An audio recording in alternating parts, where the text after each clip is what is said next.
Alright guys, so I did some digging around and I found my programming cable. So today we're going to do Linux. We're going to try to get Chirp to work. We're going to try to program a radio. So we're going to the computer I put together yesterday, which is way too slow with the hard drive, but the rest of the performance is actually pretty good. So let me get this camera set up and I'll open this thing up and we'll put a SSD in there. Alright, so get the camera set up. I found this at the thrift store. Now, I guess these are pretty expensive. It's a Fantech NEX E1 Max. And I thought that I had the correct electric screwdriver for it. Turns out this is a completely different brand. It's called a WOW A pen driver, WOW Stick Plus. But it does fit in this. The way this one works is that pops out, but what it's supposed to do if you have the actual correct screwdriver, this will pop out. I found this and I said, why does this say 3.7 volts, blah blah blah. Anyway, the one that they sell has an adjustment on the end. This is, I guess this one's $29 or something, and then this would be like $49 or something with the other one. It's close enough, but I thought, well, why does this not work? Anyway, this is really cool for computers because it lights up, and then this thing here has a lot of different bits. I mean, like crazy bits. Torques and just stuff like that. These little spoon things, just tons of stuff. And it was really cheap at the thrift store. So anyway, I finally figured out that they weren't the same company, but let's go ahead and get this computer apart. Okay. Ugh. I hope I didn't just bend this damn thing. This thing uses these little metal balls on here that snap into plastic. Probably don't want to open this thing up too many times. We end up having problems. Well, what I want to do is I'm going to pull this out of here. Where did I put my SSD? I set it somewhere yesterday because we were going to use it. Oh, there it is. Okay, I think this probably has Windows on it.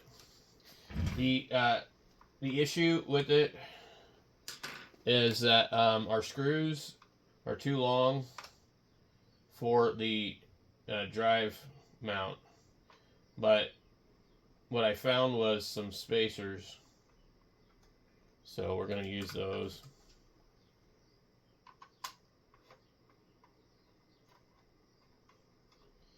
They gave me a bag of screws that say SSD on them. I don't know if they're different than the bag of screws that came with the rest of the stuff, but there's spacers in here. I also have some other spacers, but we can skip the spacers and it'll still go in there. It's just going to flop around.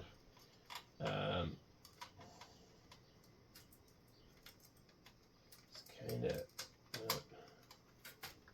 like that.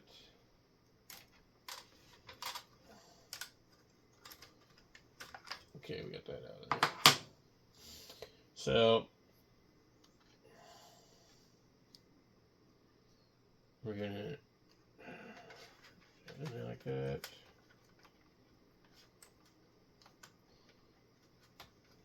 This is such a crazy computer with this giant video card in here. Obviously, we don't need that video card, but I put it in there just to see. This is just kind of like, well, I have all these extra things that I don't plan on using in any other computer ever. So why not? Let's see, these are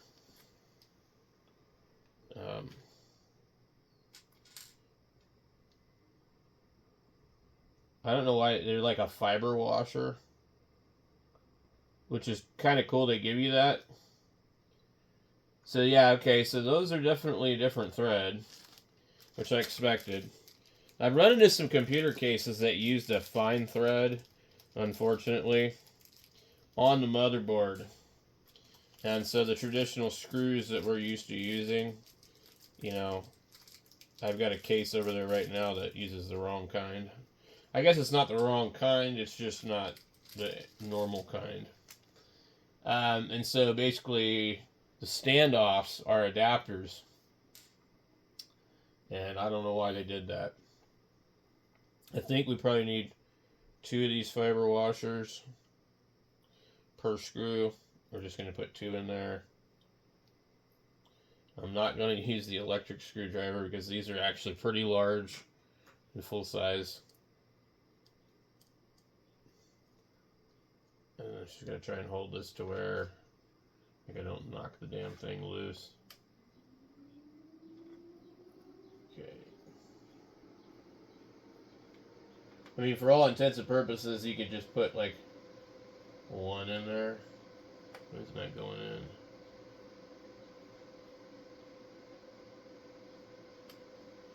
Alright.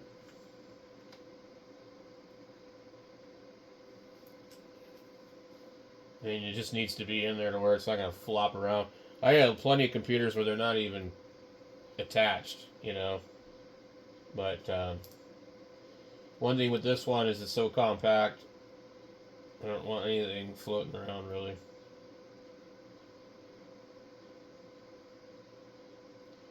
Let's see here.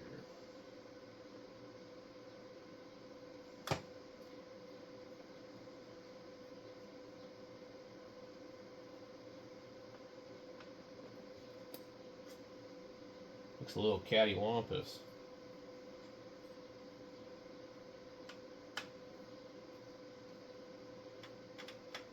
I like things to look normal. There. That looks normal. Just like off to the side a little bit. Okay, so we got that in there. We'll put our cover back on. This really is a sweet computer tower for this little tiny guy. It's powered on. Oh, I turned the switch off in the back. I've gotten in the habit of doing that. I've got a couple of these computers. Got the one right next to it. It likes to turn itself on all the time. I have not updated settings or whatever, you know. So, I've got my bow fan cable. But let's just see. The following are warnings that are detected during the boot. These can be viewed in the setup event log. CMOS battery failure. Yeah, I had a feeling that one of these might have a bad battery.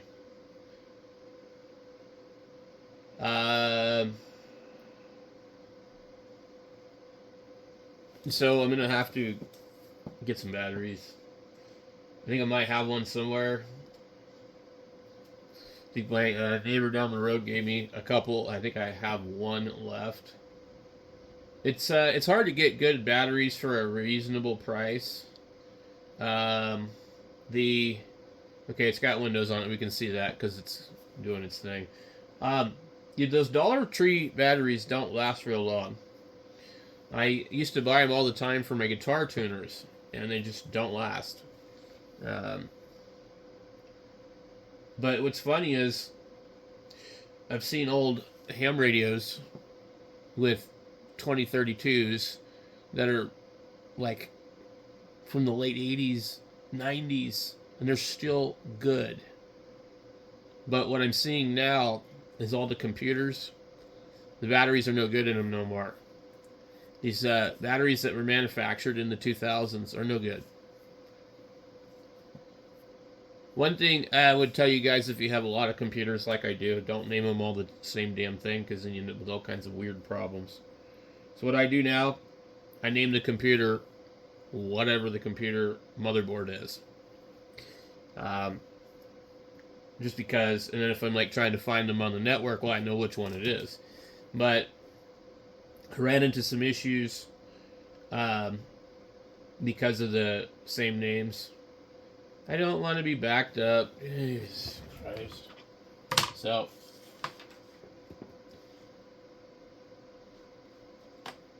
and you say, watch, you'll say opt out of the backup, right? And then it'll say, it's recommended. No. I opted out. Why do I want to skip for now? I just opted out. Like, seriously? So what it means is, we're going to remind you again. Okay.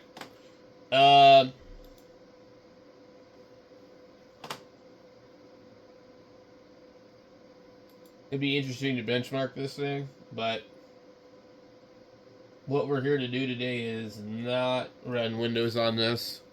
So, what we need to do is get Linux on here, and then we can test this cable. So, that's what I'm trying to do. I'm trying to think if I have another drive that's actually like a solid state drive that's already got everything I want on it.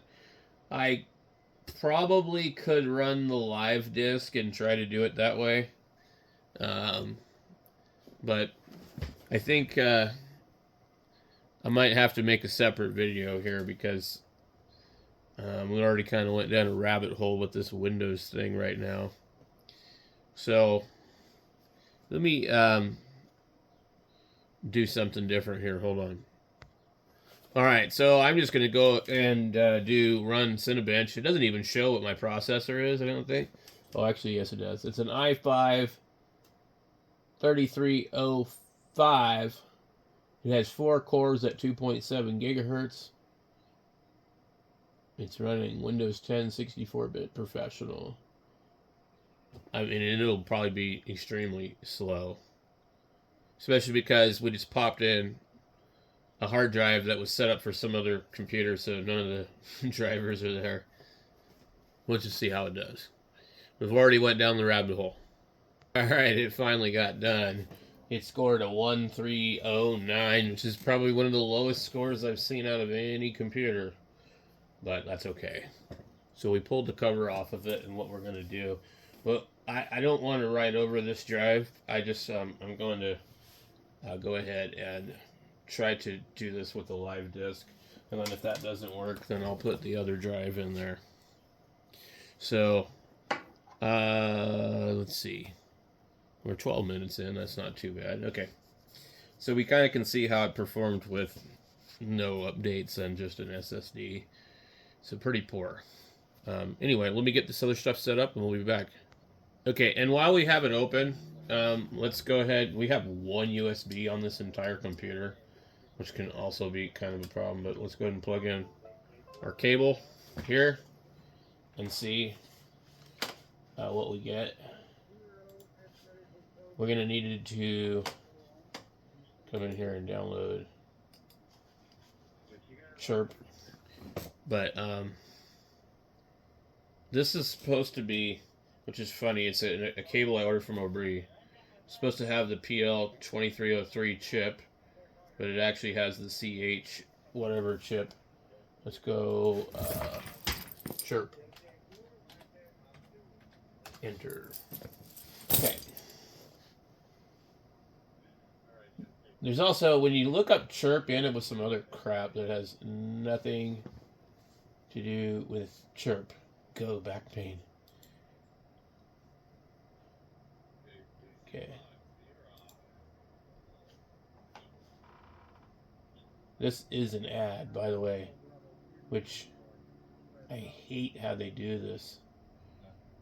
I'm wondering, do I not have my extensions set up? Alright, let's try this again. Let's see if the ads pop up.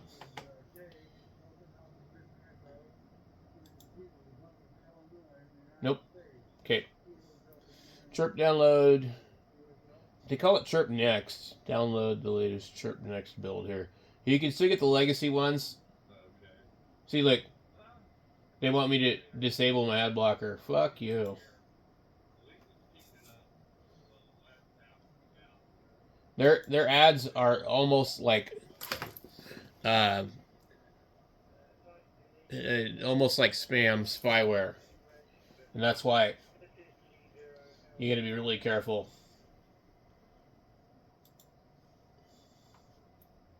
Okay.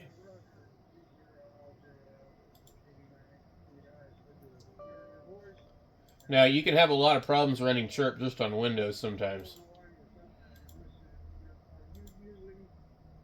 Let's see how fast this computer can do this in Windows. It'd be interesting to kind of see this. Okay, finished. That's pretty quick.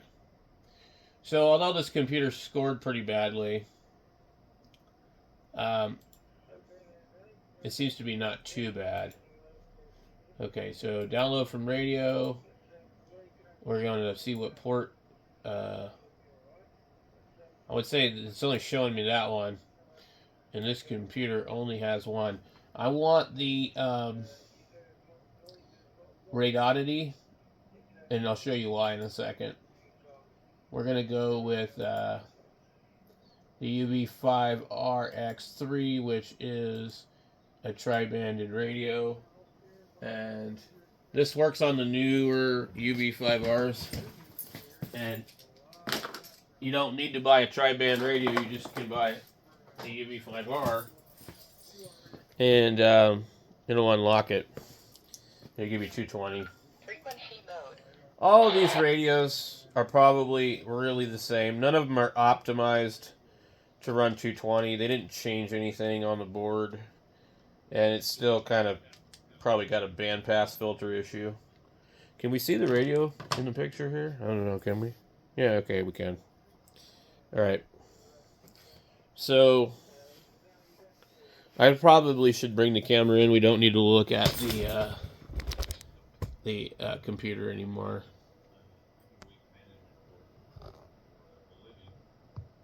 Okay. So, right now the radio is trying to do something stupid, so I kind of want to put it in frequency mode.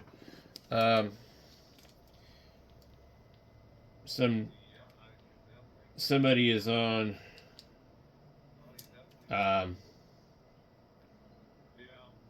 GMRS or something, and they're causing the radio to receive a signal. It's good to probably put your radio on some blank frequency. Alright. And it's still doing it, which is really pissing me off. Some kind of intermod or something, maybe. UV5Rs aren't the best radio in the world. Now let's just see if it'll communicate. I hate how they constantly give you these prompts. And they'll do it like several times. So assuming our cable is good. Yeah. Yep. To make sure.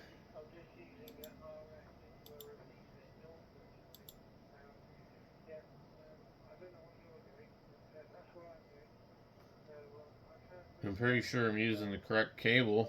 Yep. Okay, let's go in here and see what we have.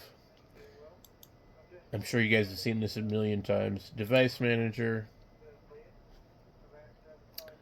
And what happens is Windows will make something completely obsolete. So it's a CH340. And that's not going to be on COM port 1. It's going to be on COM port 3, so that's the problem. But this thing wasn't showing me another COM port. There it is. It wasn't showing it to me at first.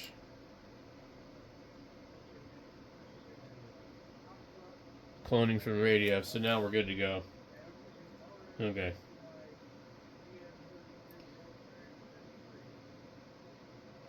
It's really annoying having these radios on GMRS. This one's only on MERS. But GMRS is so full of kids' walkie-talkies and crap, and schools that use these things, businesses that use these things. I'm not sure they're supposed to be doing that, to be honest. But anyway, we see it works on here, so that's cool. We're good to go. The cable is good to go. Let's go ahead and try this in Linux now. I'm not going to write anything to the radio on Windows. Actually, I found something that wasn't supposed to be on here, so let's go ahead and upload this to the radio, just for the hell of it.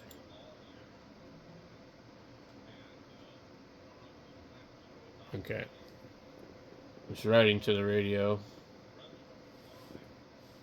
There was some 136 megahertz channel, a few channels down below the MERS stuff, so I wanted to erase that. And I'm already in here, so I just deleted it and now I clone it to the radio, wherever they call it. So I don't know why they call it cloning it to the radio. You're just copying it to the radio. But yeah, it was right here on line 11. All right, guys, so yeah, we can save this. And then we'll shut this thing down. And then we get to put our other hard drive in here. Or we'll run off the live disk. One of the two. We'll be back. Alright, we installed the other drive in here. It's a little bit of a chore to get it in there. So we get two drives in here. Spinning an SSD. This has Ubuntu on it. So let's get this thing booted. We're going to need to get into our menu, which I think would be delete. Settings F2, boot menu F10.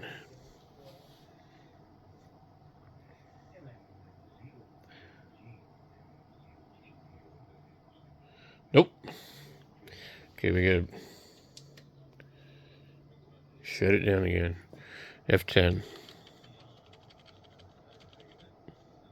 And I don't know, there's one button on here. You basically have a single button. I don't know if you have to like hit it twice.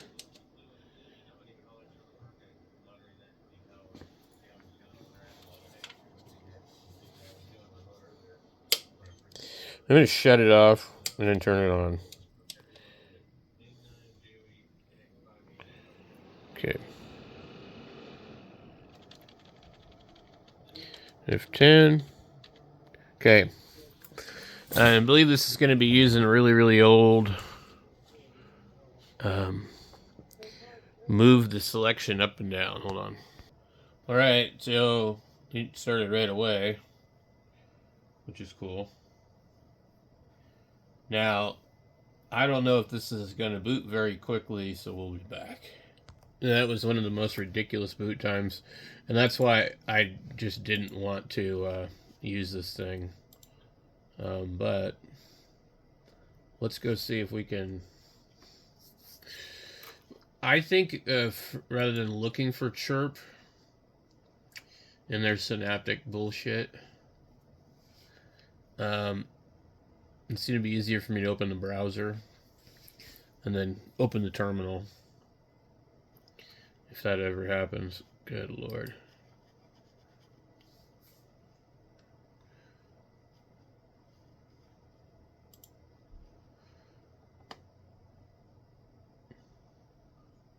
Alright.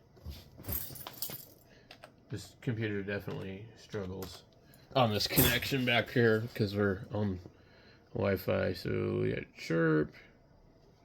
Alright, there we go. You're probably going to get blasted with the ads. See?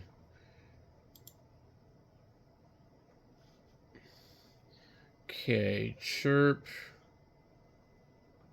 for Linux.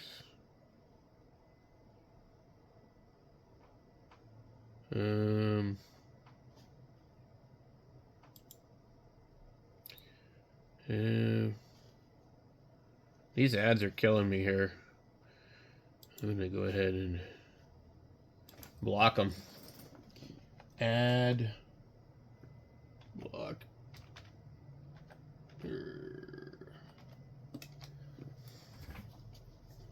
I usually use Ghostery on Firefox. It's pretty simple. It'll ask you a couple of extra times to enable it, and you're good to go after that. But just can keep doing this. That's weird. I don't like that. Ad blocker for YouTube. I've been using this one. Click OK. And then AdBlock Ultimate is the one that I find works extremely well.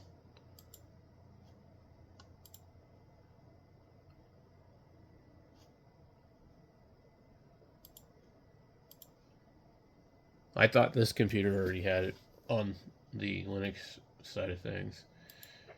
You really don't want to be browsing the internet and being blasted by these stupid ads. So let's go to the home page of Chirp, figure out how to get it.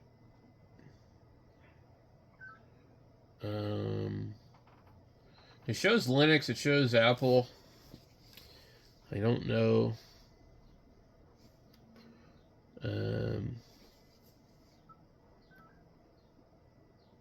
Let's see. I don't know. I'm not sure where they want you to get the Apple, or I mean the Linux ones. That doesn't say that it's for anything. Okay, download. Let's just see if we can just... Okay. Continue without disabling. Okay, so it's just right in here. So we get the... What is Python 3 wheel? So you had Chirp next for Apple. We had standalone application. Installer. Tarball. Okay. I don't like downloading it like this because it's probably not going to be easy to get it to work.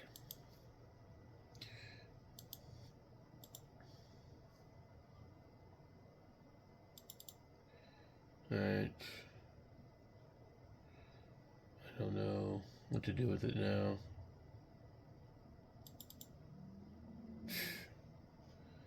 Ridiculous. Shouldn't there be like... Let's just see what it does if I do that. Nope. Okay. So the only thing I can think of is let's just type in Chirp or Ubuntu.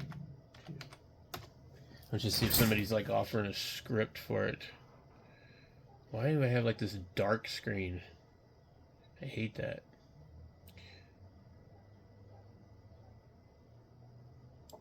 Okay. Okay, Debian, Ubuntu, Mint, Raspberry. We just copy this. We can get it to copy. Okay. Let's go into our terminal. Or console with a K. Sounds like some German crap. Console. Command not found.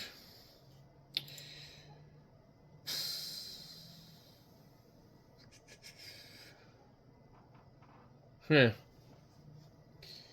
Okay. Maybe we didn't get it correct. Copy. Where the hell is my terminal? There.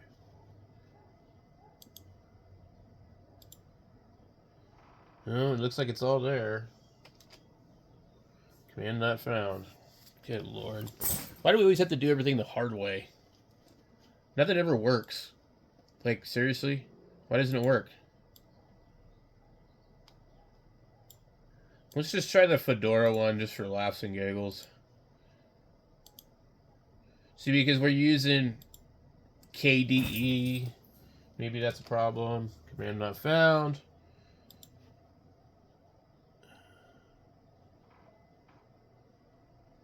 This is ridiculous. Man. Okay. So now we're going to have to do it the other way, where is we're going to look and see. And usually what happens is the packages are outdated when you go get it from their little repository.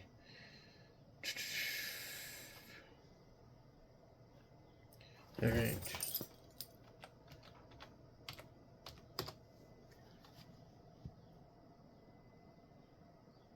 There seems to be two of them here.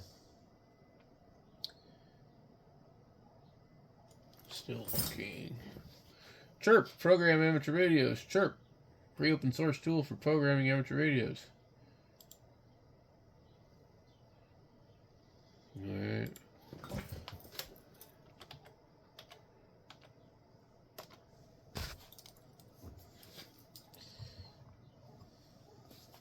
So there's more than one here, but this doesn't even have the same logo.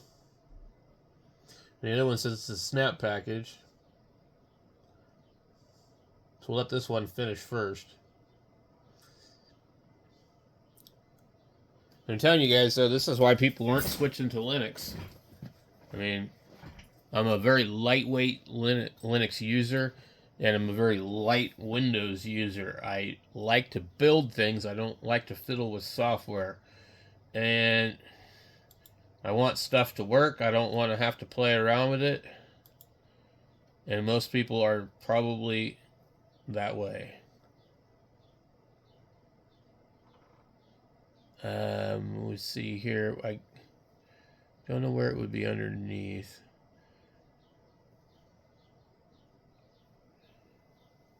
We go type in here. Chirp. Okay. Now this is the wrong icon, so I don't know if this is like some redone third-party crap. I don't like this black screen. It's driving me nuts. Okay, let's get our cable and plug our cable in. Okay. Alright, radio. Download from the radio port. Yeah, that's going to be fun.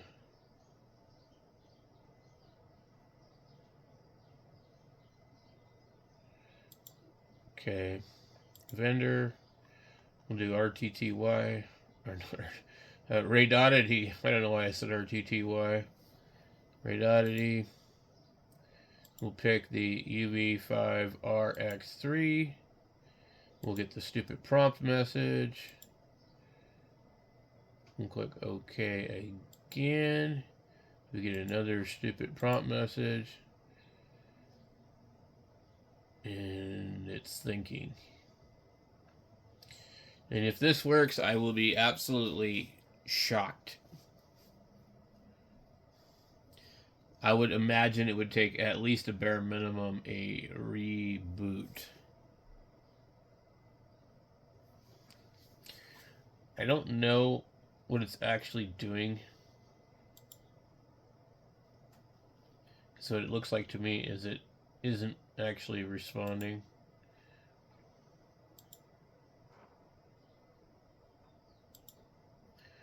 Okay. Unplug your cable if need be, then click OK. Plug in your cable and click OK. Unable to determine your port. Okay. Now I want you to see something here. Click OK.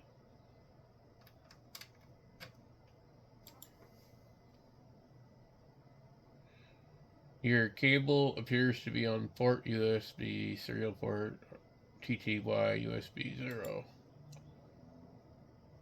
Okay.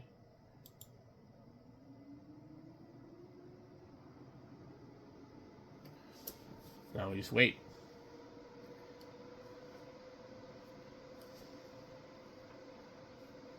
I don't know. Wouldn't take that long in Windows, I don't think, would it? But I think it detected the port, so that's pretty cool. It probably just needs to be restarted. This is somebody else's regurgitation of Chirp, though, because the logo and everything is weird. I'm going to come back and restart. So I restarted it. It's doing the same thing.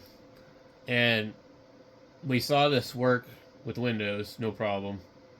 So I don't know why it's not working here. It's probably related to the driver for the cable and all this other stuff. So I guess this is it for this video. Didn't work. If you know how to make it work, easy way to make it work, leave a comment down below or whatever. Thanks for watching.